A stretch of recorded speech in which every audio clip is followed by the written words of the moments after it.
রাজ্যে শিল্পীদের ভাতাতেও কাটমানির ভুরি ভুরি অভিযোগ। শিল্পীদের ভাতাতেও কাটমানি। বীরভূমের রামপুরহাটে শিল্পীদের ভাতা দেওয়ার নামে কাটমানি। ৩,০০০, ৫,০০০ টাকা করে কাটমানি চাওয়ার অভিযোগ। সমবায়ের কয়েকজন সদস্যের নামে অভিযোগ, চাপে পড়ে টাকা ফেরত সমবায় সমিতির ম্যানেজারের।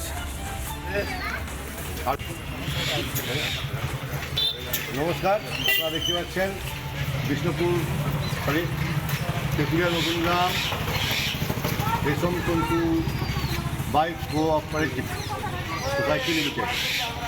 এখানে সাধারণ যেসব শিল্পী আছে তাদেরকে ঘর করে দেবো বলে কারোর কাছে ৩,০০০, কারোর কাছে ৫,০০০ করে টাকা দিয়েছে। তো সেই টাকা আজকে আমরা দাঁড়িয়ে থেকে রিটার্ন করাচ্ছি। আপনারা কত টাকা দিয়েছিলে?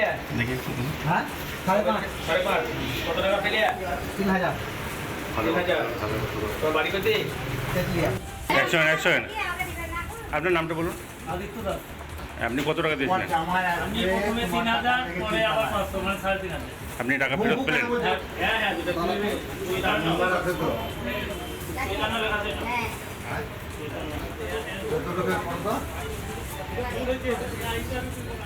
বীরভূমের রামপুরহাটে শিল্পীদের ভাতা দেওয়ার টাকার নামে কাটমানি। ৩,০০০ থেকে ৫,০০০ টাকা করে কাটমানি চাওয়ার অভিযোগ, চাপে পড়ে টাকা ফেরত সমবায় সমিতির ম্যানেজারের। এই ঘটনায় স্থানীয় বিজেপি নেতা প্রান্তিক দাস আর সমবায় সমিতির ম্যানেজার অশোক ভট্টাচার্য তারা কি বলছেন দেখুন।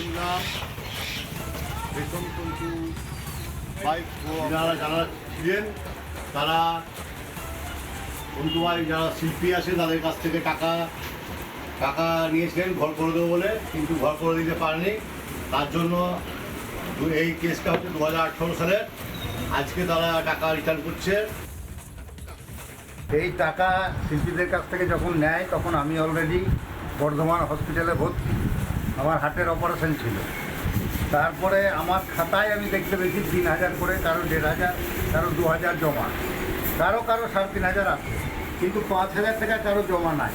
তাদের মধ্যে অনেকে বলছে যে নিতাই বলে একজন কর্মচারী ছিল আমার এখানে, তাকে দিয়েছে। সে অলরেডি চলে গেছে, উপরে মরে গেছে। আমি তার লেগে বলছি যে আজকে আমি 3,000 টাকা করে প্রত্যেককে ফেরত দিচ্ছি। 1 মাস, এই 1 বছর সময় দিয়ে বাদ বাকি টাকা আমি দিয়ে দেবো। নানা ধরনের কন্টেন্ট দেখার জন্য লাইক করুন, শেয়ার করুন আমাদের ফেসবুক পেজ, সাবস্ক্রাইব করুন আমাদের ইউটিউব চ্যানেল। পাশাপাশি অন্যান্য ব্রেকিং নিউজের জন্য অবশ্যই চোখ রাখুন রিপাবলিক বাংলায়।